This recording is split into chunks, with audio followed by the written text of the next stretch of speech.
Now listen to part of a lecture on the topic you just read about. Now, you've all read about the benefits of teamwork, and you may even have done group work in school. Although working in groups is common these days, some people do not realize that this style of work is not perfect. Many people fail to consider the common problems of group work. Group work often takes longer than individual work. In a group, decisions must be agreed upon by everyone.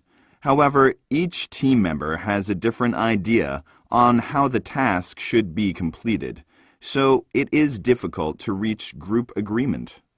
Some groups find themselves debating the same issue over and over, rather than working toward their goal. This negotiation process wastes time that could otherwise have been used to complete the task. In fact, group work is rarely more creative than individual work. In a group, most team members tend to follow a single leader who comes up with all the ideas.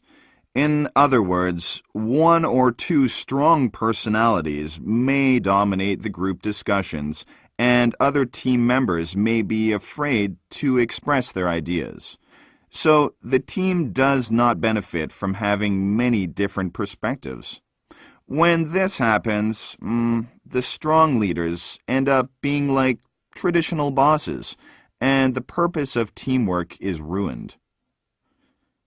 A third issue is the free rider problem. Teamwork is less burdensome to each individual, for sure. However, some people make a bad use of this feature of teamwork. When there are many people working hard on a team, a lazy worker may find a way to sit back, relax, and let the other people do all the hard work. When the project is finished, however, all members of the group get equal credit. This can be a great burden on the group, and it can harm worker satisfaction.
Now listen to part of a lecture on the topic you just read about.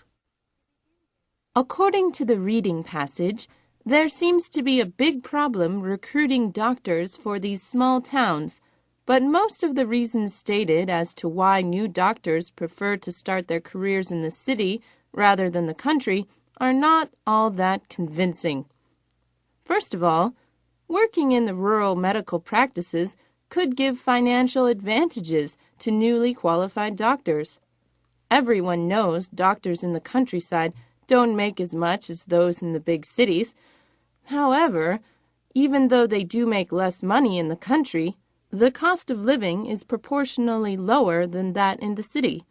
But still, new doctors need to pay off all those student loans and stuff.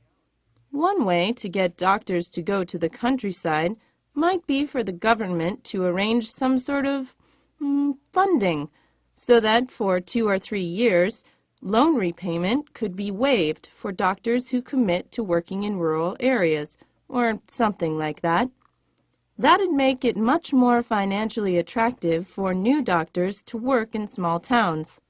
Moreover, advanced technology in communications allows young doctors in the rural areas to have opportunities for professional development. Using the internet and teleconferencing, rural doctors can get support from the medical community in urban areas, and they can get medical information online. There's no need for them to feel isolated nowadays. I mean, we are living in the 21st century, aren't we? Finally, some people might like the slow-paced, quiet life in the countryside. I guess that some people might find the lifestyle in rural areas a little slow and dull, but some people really like it in the rural areas, especially those who were born and raised there. The government can train and encourage the doctors to move to rural areas and give them several benefits such as tax breaks.